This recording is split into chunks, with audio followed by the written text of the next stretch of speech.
마지막 수업, 알자스 지방 한 소년의 이야기. 그날 아침 나는 학교에 많이 늦었습니다. 게다가 아멜 선생님이 분사문법에 대해서 질문을 한다고 하셔서 더욱 걱정이 되었습니다. 나는 분사문법에 대해서 아는 것이 하나도 없었습니다. 차라리 수업을 빼먹고 들판이나 쏘다닐까?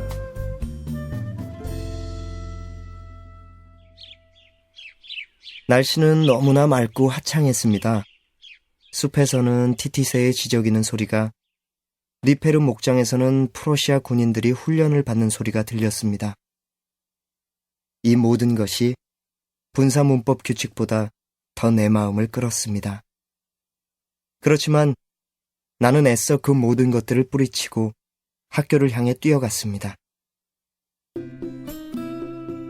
관청 앞을 지나다가 많은 사람들이 게시판 주변에 모여있는 것을 봤습니다. 2년 전부터 패전이라든가 징병이니 사령부의 명령이니 하는 모든 나쁜 소식들이 흘러나온 곳이 바로 이 게시판이었습니다. 또 무슨 일이지? 그런데 광장을 가로질러 달려가는 나에게 견습공과 함께 게시판을 보고 있던 대장장이 와슈테르 아저씨가 소리쳤습니다.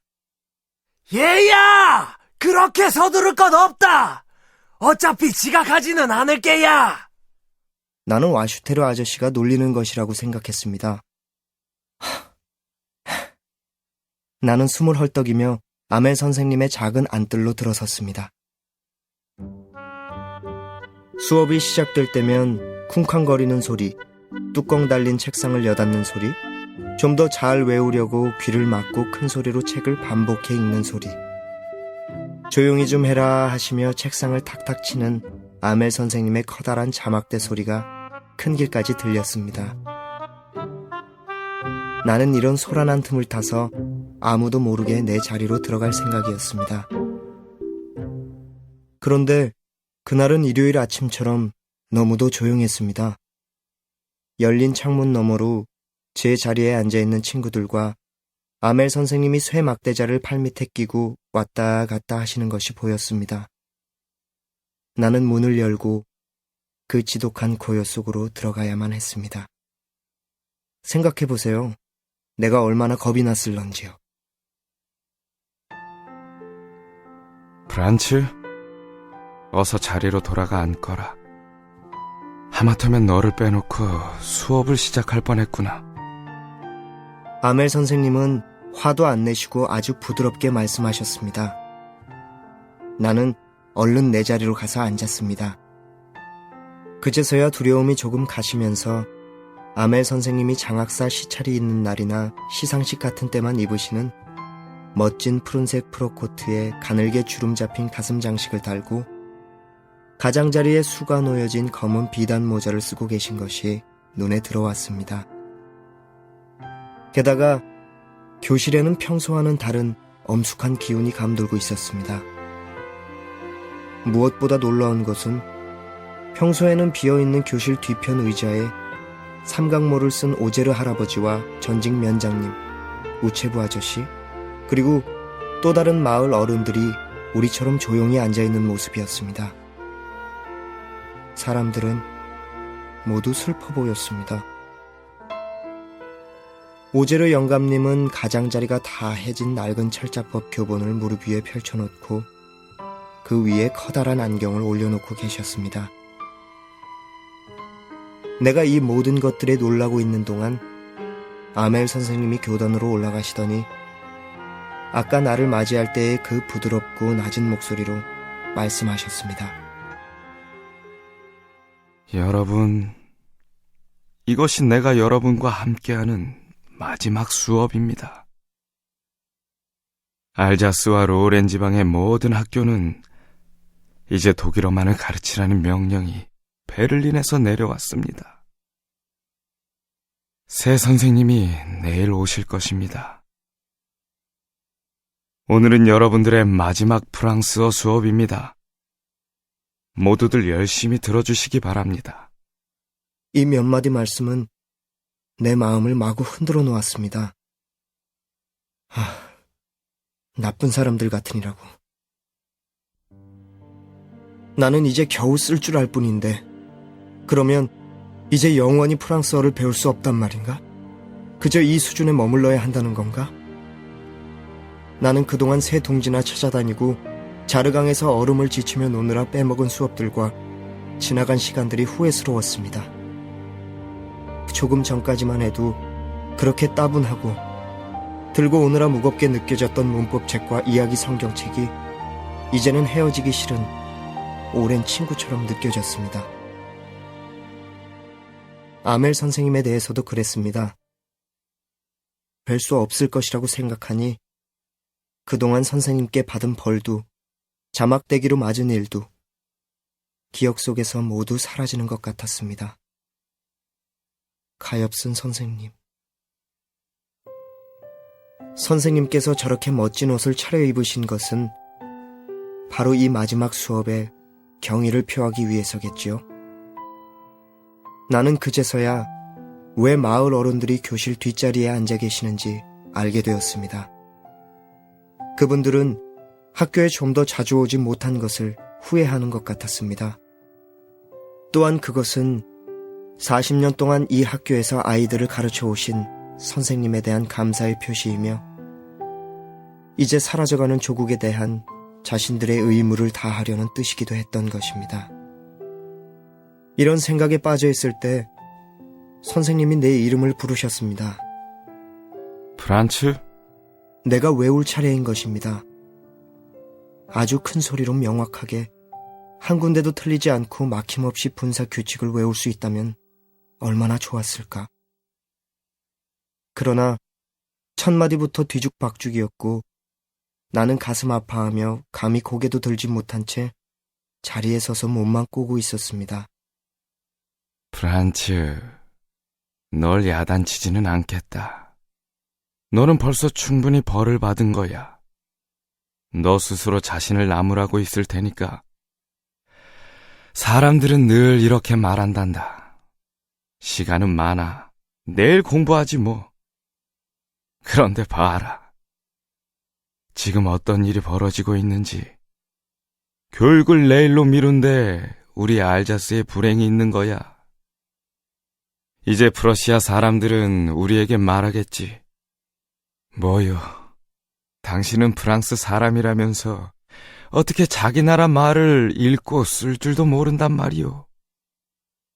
가엾은 프란츠, 이 모든 게 너의 잘못만은 아니란다. 우리 모두가 반성해야 해. 부모님들도 너희들이 공부하는 것에 별로 관심을 두지 않으셨지. 한 푼이라도 더 벌기 위해 너희들을 들판이나 공장으로 내보내기를 좋아하셨어. 나는 비난받을 일이 전혀 없을까? 공부 대신 너희들에게 내 정원에 물을 주게 하지는 않았는지, 송어 낚시를 가고 싶을 때면 망설이지 않고 수업을 쉬지는 않았는지. 그리고 나서 아멜 선생님은 프랑스어에 대해 말씀하셨습니다. 프랑스어는 세계에서 가장 아름답고 이해하기 쉬우며 가장 명료한 언어라는 내용이었습니다. 그리고 프랑스어를 결코 잊어버려서는 안 된다고 하셨습니다. 한 민족이 다른 나라의 노예로 전락해도 자기 나라 말을 잘 지키고 있으면 그것은 감옥의 열쇠를 쥐고 있는 것이나 마찬가지라고 하셨습니다. 그런 뒤에 선생님께서는 문법책을 펼쳐 우리가 배울 것을 읽어주셨습니다. 나는 내가 너무나도 잘 알아듣는 것에 스스로 놀랐습니다. 선생님께서 이야기하시는 모든 것이 쉽게만 여겨졌습니다. 나는 한 번도 이토록 귀를 기울여 열심히 들었던 적이 없었고 선생님 또한 이처럼 정성을 다해 설명하신 적이 없는 것 같았습니다.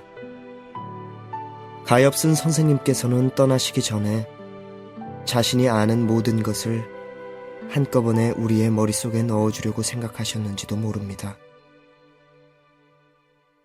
문법 수업이 끝나고 쓰기 시간이 되었습니다. 아멜 선생님께서는 이 시간을 위해 새로운 글씨본을 준비해 오셨습니다. 거기에는 예쁘고 둥근 서체로 프랑스, 알자스, 프랑스, 알자스라고 쓰여 있었습니다. 각자의 책상 가로막대마다 매달린 글씨보는 마치 작은 깃발들이 교실 여기저기서 나부끼는 것 같았습니다. 모두들 얼마나 열심히 쓰고 또 얼마나 조용했는지. 종이 위로 펜이 사각거리는 소리 말고는 아무 소리도 들리지 않았습니다. 학교 지붕 위에서는 비둘기들이 아주 낮은 소리로 구구거렸습니다.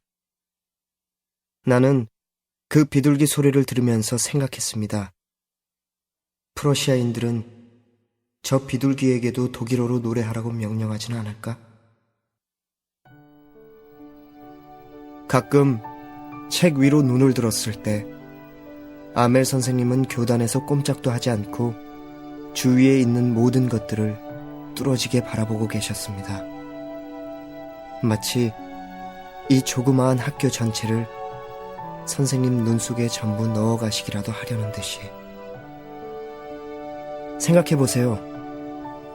선생님께서는 40년 동안이나 늘 변함없이 똑같은 교실에서 똑같은 운동장을 마주보며 이 자리에 계셨던 것입니다. 다만 달라진 것이 있다면 걸상과 책상은 오랜 세월 동안 닳아서 반들반들해졌고 운동장의 호두나무들이 크게 자랐으며 손수 심으셨던 흙불덩굴이 이제는 창문을 지나 지붕까지 덮여 있을 뿐입니다. 이 모든 것들에서 떠나야 한다는 것이, 그리고 짐을 싸느라 위층에서 왔다 갔다 하는 누이 동생의 발자국 소리를 듣는 것이 가엾은 선생님에게는 얼마나 가슴 아픈 일이었을까. 그분들은 내일이면 이곳을 영원히 떠나야만 하는 것입니다. 그런데도 선생님은 그 고통을 견디며 수업을 계속하셨습니다. 쓰기 시간이 끝난 후 우리는 역사 수업을 했습니다. 그 다음에는 모두 함께 바, 배, 비, 보, 부를 노래했습니다. 교실 뒤편의 오제르 할아버지는 안경을 쓰시고 두 손으로 프랑스어 문법책을 든 채 꼬마들과 함께 한자 한자 더듬거리며 읽고 계셨습니다. 그의 목소리는 떨리고 있었고 그런 목소리가 우스워서 나는 웃고 싶기도 하고 울고 싶기도 했습니다. 아, 나는 이 마지막 수업을 영원히 잊지 못할 것입니다. 그때 갑자기 성당의 큰 시계가 정오를 알렸고 곧이어 기도 시간을 알리는 종소리가 울려 퍼졌습니다. 그와 동시에 훈련에서 돌아오는 프로시아 군대의 나팔 소리가 창문 바로 밑에서 울려왔습니다. 아멜 선생님은 창백해진 얼굴로 교단에 서셨습니다. 선생님이 그렇게 커 보인 적은 지금까지 한 번도 없었습니다. 나의 친구들, 여러분, 나는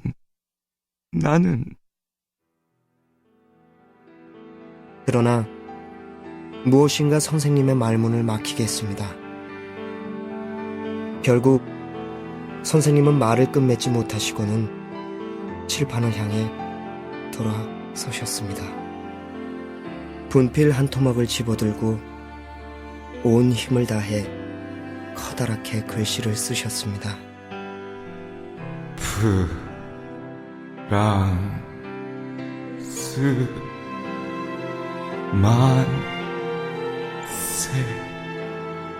그러고는 선생님은 벽에 머리를 기댄 채 한참을 아무 말도 없이 계시더니 손짓으로 우리에게 말씀하셨습니다. 끝났습니다. 이제 돌아들 가십시오.